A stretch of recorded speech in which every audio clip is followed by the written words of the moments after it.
By the 1880s, the Great American West was not a matter of cowboys, Indians, mountain men, and explorers, but in fact, a land largely urban, largely industrial, and riven with many of the same problems that assaulted the industrialized East.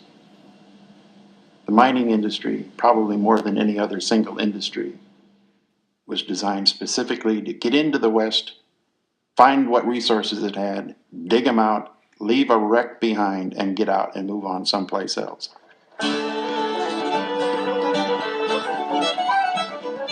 Butte, Montana was always a mining town. It had been born during a gold rush in the 1860s and was given a second lease on life with a silver strike in the 1870s. Then in 1881, 300 feet below the ground, miners made an even more important discovery: the largest deposit of copper the world had ever seen. It was just what the new electrical age required: copper for conductors, machines, wires. By the mid-1880s, Butte's mines were yielding almost 2,000 tons of silver and copper ore every day, well over $1 million every month. Its citizens boasted they lived on the richest hill on earth. Butte had a kind of collective energy that I suspect no other western town could have matched. The mines never closed, the bars never closed, certainly the red light district did not close. I've always thought of it as an eastern town, as a misplaced eastern town, kind of downsized Pittsburgh located in the middle of the Rocky Mountains.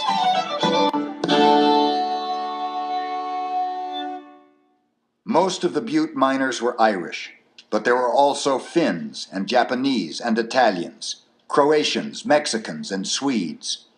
38 different nationalities in all. So many that the no smoking signs in the mines had to be printed in 14 languages. All the men were working steadily toward one goal: take as much ore as possible from the mines, 4,000 feet below the surface. It was the most dangerous job in America. In the hot, airless tunnels, temperatures stayed above 90 degrees all year round.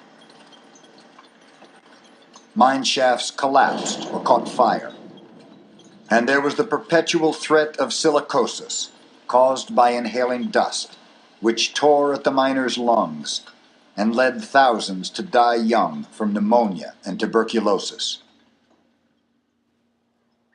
The elevation to ground level in the middle of a Butte winter was the cause of great elation among the school children of Butte, because men being raised from a 100-degree mine would be covered with sweat.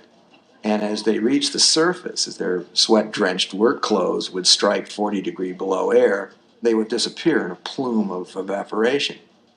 So the school children used to gather on the hillside and watch the men raised, and it was their after school pleasure to watch them literally disappear in this cloud, this puff of smoke.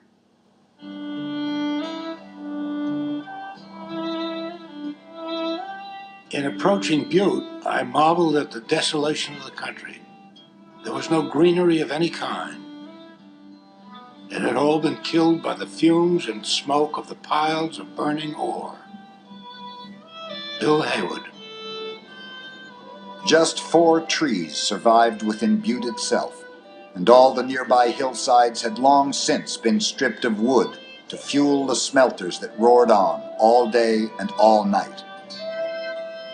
Thick, reeking smoke hung perpetually over the city and the raw-boned mining settlements around it: Cabbage Patch, Anaconda, and a place called Seldom Seen. Butte had an air pollution problem that was such that it would be literally dark at noon. The prevailing winds usually would carry the smoke away, but in dead air conditions, Butte was obliterated. It disappeared from view.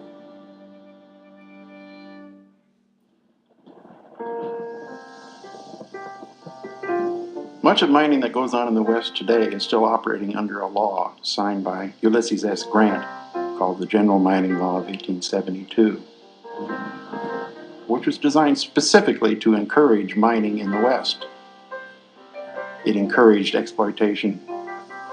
It literally gave away enormous chunks of American land at almost no price, imposed no restrictions on how the mines would be developed, required no reclamation work afterwards, no monitoring of whatever acids and other garbage that might get spilled into the local water tables, and gave away, no one even knows how much precisely, gold and silver, with no royalties paid to the government at all. The West is a fairly fragile environment.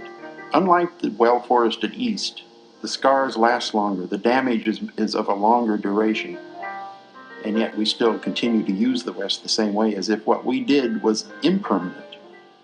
But in human terms, it is not impermanent at all. It lasts a very long time, generations.